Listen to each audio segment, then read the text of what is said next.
I'm the first special guest. No, you actually are. I know. I'm so honored. How do you feel?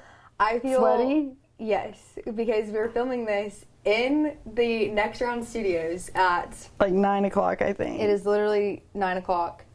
Alabama's on, but we are going to answer some questions. Yeah, we're here and we're ready, but they turned the AC off after hours and we forgot, so I should have worn shorts. But, okay, so we looked through the questions, and thank you for the submissions, all of you. And on short notice. Yes, on very short notice. Things have been a little hectic since I returned from Washington, and I'm still trying to get my life together. So, very short notice. So we appreciate that. We do. We asked for you to get creative, and y'all did a good job. So we appreciate that. We're gonna have very different answers for a lot of these, which should make this interesting. Yes, it should be good. But we're gonna start with this. What bucket list sporting event would you like to cover or attend? Do you want to go first? So should we do cover and attend? Yes, because those are two very separate ones to me. Like working or having fun. Yeah. I think that I can guess yours. One of them. Okay. I think that I don't know if it would be cover or attend, but I think the Masters. Yes. That would be cover. I would love to cover the Masters, but that role is really hard to get into because golf broadcasting is a lot different from what I've gathered. Would love to cover that. I think I know one of yours. Can it be like a specific game? Yeah. Okay, Auburn in the national championship. Yes. I'm stuck because what I learned from the SEC basketball tournament was it was so fun covering Auburn winning that tournament because you get more access. Right. Like I got to go into the locker room after the game and talk to the players, and you like feel their excitement. But I would also, so that's like a part, if I was going as a fan, I would not get, and I was on the court, the confetti's falling, and I'm like, I'm just letting it shower over me. Not actually, but I'm like wanting to. Yeah. And so those are moments, and I am grateful for all of that, and I know like you at the Rose Bowl, it's like those are things that a lot of people don't get to experience, like the behind the scenes access to that kind of stuff, and being with the team and all of that. Obviously, it's depending on the outcome of the game, things are different, but an Auburn National Championship, I think that's what I would want to cover and go to. So that's like both. Yes, because I don't have another team that I can. No, I would say a football national championship and a basketball. Okay. I don't know which one I would want to cover or attend. You could flip-flop them. Because I would want to be at it with my friends. My friends don't really care about sports, though. But it's like the environment. Right. It's like being able to go out to the bar after and celebrate or edit interviews all night. Yeah. And I enjoy both. But you would prefer to be one place for one option. Right. Yeah. Right. Obviously, I want to cover the World Series with the Braves in it. Even if the Braves aren't in it, the World Series, that's a goal to cover. But, I love golf tournaments. I love attending them. Yeah. I've never really been. They're so much fun. I've been to the Regions Tradition. They're my favorite thing in the world. And I also, do you know what I realized? Okay, so in the last almost 3 years, I have only attended one football game that I did not cover. Really? But I've been in a football game every weekend of the season. One game I was not covering it, and it was Georgia Southern in their bowl game in Montgomery, actually. Oh, the Crampton Bowl? Yes, or what's the other one? Oh, I don't know. I just know the Crampton. Wait, is that even Camellia a thing? Bowl. I don't know. Okay, all that to say, there's only been one game literally in the last 3 years I have not been working. Yeah. So football, I feel like, is so work mindset that I don't know how to be a fan anymore, and I'm okay with that. I love that. I love the behind the scenes. So my top two, cover the Masters. I think that'd be so awesome. I love golfers. They're just so fun. And then the World Series. Okay, Smiley Kaufman. Love him. Married to a girl that... Brandy. She went to Vestavia. No way. I'm pretty sure she cheered with my sister. I don't know her by any means. She was a good bit older than I was. But we walked the same halls. Best friends with Jordan Spieth, Ricky Fowler, and JT. I don't know anything about. You were near JT, Justin Thomas. I was at one of the games recently. He was with Saban and Milroe. Oh yes, yes. And I got harassed on Twitter because I didn't call him out. Yeah, I'm sorry, Justin Thomas, that I did not that I did not give you an honorable mention on Twitter. Okay, question number 1. Thank you, Justin. Woohoo! Justin Thomas. Justin Thomas. Wasn't Awesome. Justin Thomas, but Maybe it was. yeah, full circle. Next, Bradley. This is a little bit random, but that's what we like here. So the question is, why doesn't Auburn use drones yet for practice, and how can we convince Hugh Freeze to buy some drones? I haven't asked Hugh Freeze about this or thought about asking Hugh Freeze about this, but we might be able to get Dunaway, Brown, and Lance to ask him on Tuesday. April 2nd. April 2nd. We will be in Auburn, and we will be doing the live show the next round from 9 to 12 from the football facility with Hugh Freeze, John Cohen, some players, and maybe we can find an answer. Maybe this we probably can. isn't on their list of things. No, to it's not, Bradley, but rest assured we will find an answer to that. I don't know what I guess benefit is this. maybe, okay, I have 2 things that come to mind, Bradley. 1, is it that you want to see A drone bird's eye coverage? view. You want to get a bird's eye view of spring practice? 2, do you think it would help with film for the players to get a bird's eye view? And number 3, how do we know that they are just hiding the drone footage from us? They might be. I'll be at spring practice. I'm not sure when. Soon. Sooner than they'll play a football game. Exactly. And I will be on the lookout for drones flying in the sky. Yeah, I don't know though. Do other teams use drones? Like, does Alabama have drones flying around? Not that I've noticed, but I feel like, what I have noticed about Alabama, they have a literal control room in their indoor practice facility, and there's cameras everywhere. So Okay. it literally looks like a TV room in there. So they could just have a camera like on the ceiling camera. yeah. So it's not necessarily a drone. It's just footage. Gonna be like, yeah. some similar. So Bradley, we don't know. We don't know. As most of y'all know, if you found this through the next round, I don't watch movies. So one of the questions that we got asked, Drew asked, is there a Parent Trap relationship between you two? So first off, I had to ask you what happens in the Parent Trap, because I know one scene that I've probably seen on TikTok or something is like they find a pic. Is that the movie where they find a picture and they put it together and they're like, oh yeah. we're sisters? Yeah. Okay, Lindsay I've seen Lohan. that. Yeah. Wait, what? Lindsay Lohan. Oh, The redhead? yeah. And she played both characters, didn't Yeah, she? that was hard work. Okay, Yeah. yes. Respect that's to all Lindsay. I know. That's all I know. And first enemies, now friends. No, we were never enemies. No, never enemies. I feel like we can do first impressions of each other. That might be easier. Yeah. Because- we were never enemies. No, never enemies. But I came in, so I started working September.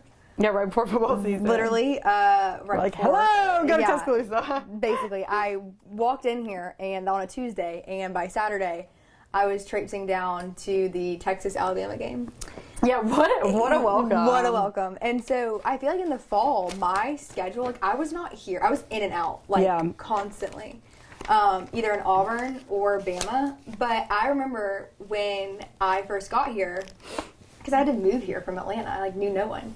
And I texted you, or no, you texted me. Oh, yeah. And here's this long, you're like, we're so excited to have you working here, and we were going to do a fantasy football draft. Oh, yes. And you were like, wait, yes. You're like, it's so casual, like, don't worry. And I literally was like, I wore this. Yes. Yeah, you I wore wore that. this same thing. And I said, okay, well, I'm gonna wear like a Daily Drills little outfit if that's okay. She's like, yeah, that's totally fine. I'm like, okay, if she knows like one of my favorite brands, I think we're gonna be friends. Yeah, that's what, because I remember Reed told me about you. Oh my goodness, this is so crazy. And when he was like, yeah, like she's gonna be working with us, I was like, so my personality is very, I think it can be a little, not scary. Oh my gosh. Not intimidating scary. Scary as in like, I can be a little much.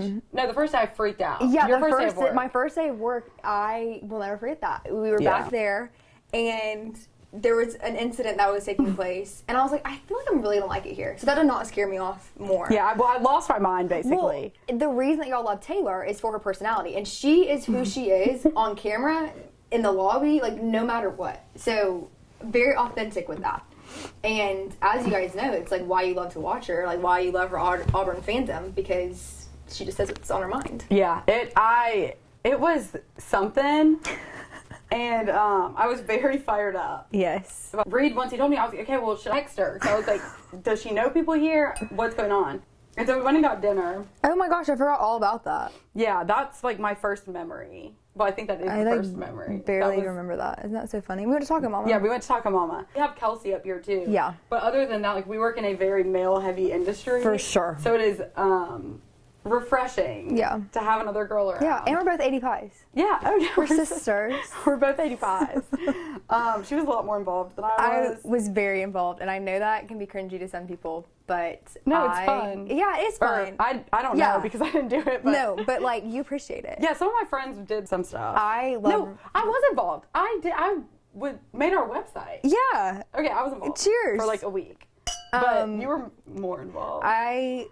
If you ever need rush advice, I was recruitment chair for 2 years. Yeah. So please let me know. Sorry, guys. I just had a heat stroke a little bit. But we're I had good. to put my hair up. I should have worn shorts, but hey, you live and you learn. But I'm back. We're gonna learn a little bit about you. I'm so excited. I can't stop laughing. For those of you who don't know, she has a background. Why am I doing like an ESPN introduction? Yeah, I like it. Background. A background in sideline reporting. Woo! At Georgia Southern. Yep. What do y'all say? Gotta.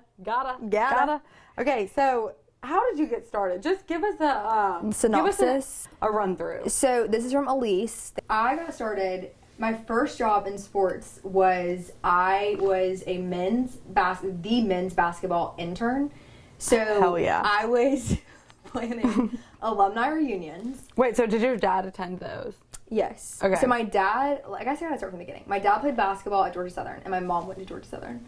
But I grew up a Georgia fan, which is like kind of a sin to even say. I've since Honesty. been, cleansed of that.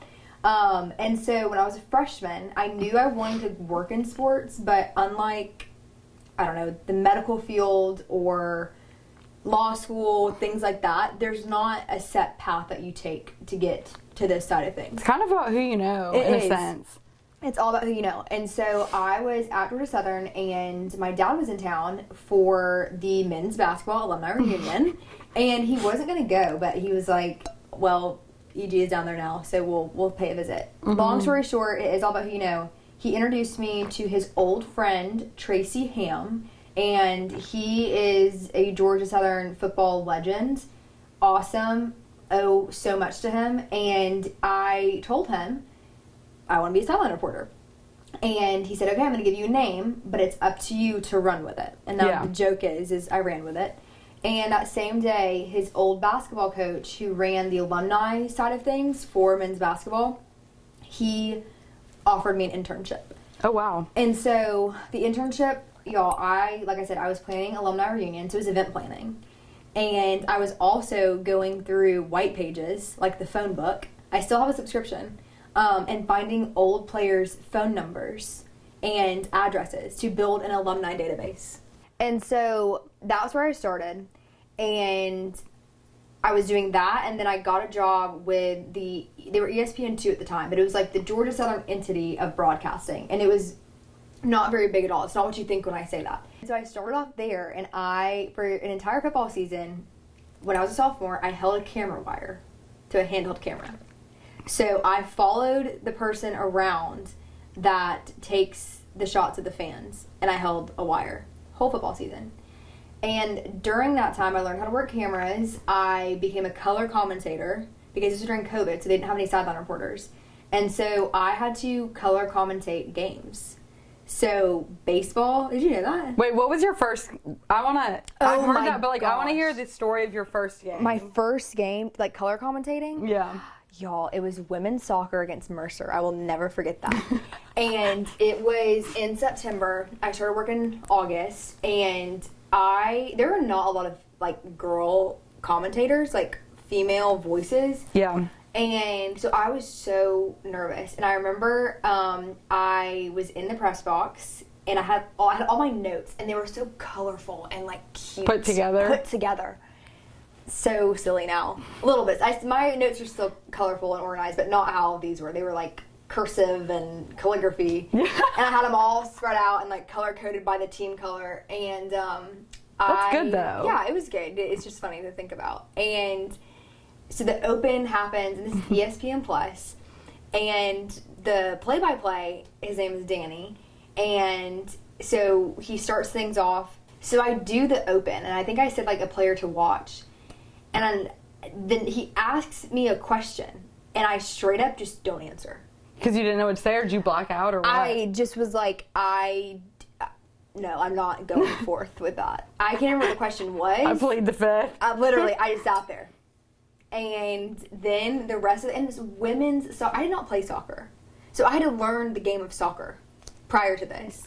I played for what feels, forever. Yeah. Until I got to college. I said, I'm done with this, but Yeah. I still don't think that I can color commentate it. It was so hard, because the color commentator's role is I'm giving the extra flair to the game. So yeah. I'm breaking down replays. I am, that's the go-to. When a player subs in, I'm giving the background on her, like why something is significant. So you kind of have to know a little bit of everything. So that was my first game.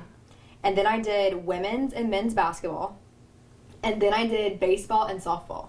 So I sat in the booth and commentated Georgia Southern baseball for many, many hours. And in the moment, it was so hard because you're talking for 4.5 hours straight sometimes. Do you have a person? So I had a play-by-play. So like me and you sitting here. So someone is, calling what's happening, the action. Right. And then I'm just adding the flair and breaking things down. Like the fun facts. Yeah, the fun facts, the, why something is significant or what to look for in this. From there, and this could be an episode within itself. Long story short, little by little, I worked my way up to eventually being in front of the camera instead of behind lots of cameras. And I decided I wanted to do social media because I saw there was a need, and Georgia Southern at the time didn't have anyone, like an on-camera personality doing interviews. Yeah. And so there was a girl in 80 Pi, again, why connections matter, and she now works for NASCAR. Her name is Megan Lieben, and she knew what I wanted to do. And that's why it's so important to tell people what you actually want to do, because then they can help you. But if you don't tell anyone, no one knows. Right. And so she texted me, it was in February, she was like, hey, we need to do a season preview of baseball and softball, are you in? And it was the day before. And I was like, yes! I'm so in. And so I remember the outfit that I wore still to this day. It was this color sweater, leather little jeans, a Gucci belt, and Jordans. Okay. Not very baseball or softball-y, but I was feeling myself. Yeah, hey, as long as you're comfortable. And I'm doing lots of jobs simultaneously. Then my next job was I hosted games. So I was. Why are you laughing? Well, when you said hosted games, the first thing I thought of was like a t-shirt cannon. Okay, that's like basically what I was doing. Okay. So I would love an opportunity to do so that. Good at that. If anyone has one. So for the 2021 football season at Georgia Southern, I was the host of every home game. I'd be like, all right, Eagle Nation, I'm in the southwest corner of the end zone, and it's time for Domino's Dash. I can't believe I still remember this. My two contestants are Taylor and Reed, and they're going to have... A race? Yeah, like they're going to sit on pizza boxes and slide down the hill. Wait, that's so fun. Yeah. And so... Were you nervous doing that? Yes and no. By that point, I had already done color commentating. So that's more scary. So that was way more scary. But this is a live crowd, and you're in front of people. Yeah, so you're like talking to a group. Yeah, I'm talking to a stadium of people. Yeah. And like hoping, no one's responding, but like at least you're just like... Yeah, I'm like presenting myself. Yeah. And so then I'm doing all these little odd jobs, and eventually the person that I used to work with, Danny, he called me and said, this was in December now, and said, hey, we want to bring back Sideline Reporting. The whole, like, Georgia Southern ESPN entity disbanded. Yeah. It separated. Again, this is a very long story.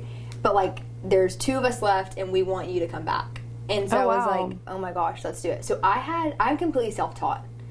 So my first sideline game, like, I had no one to even help me put on a mic. Like, I had no idea how to do that. Wait, what? Yeah. And even when there were people there wasn't a student doing it. They would hire people in from Savannah to do freelance work.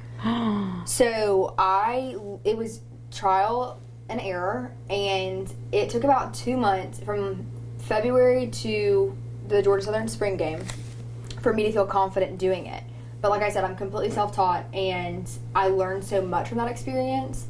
But it was intimidating because I was just watching games and being like, okay, I like how she does that, but I don't know how to, like, do certain things. So I was learning, and then it was a Georgia Southern spring game. Coach Helton's first season at Georgia Southern, came from USC. He got fired and then ended up at Southern.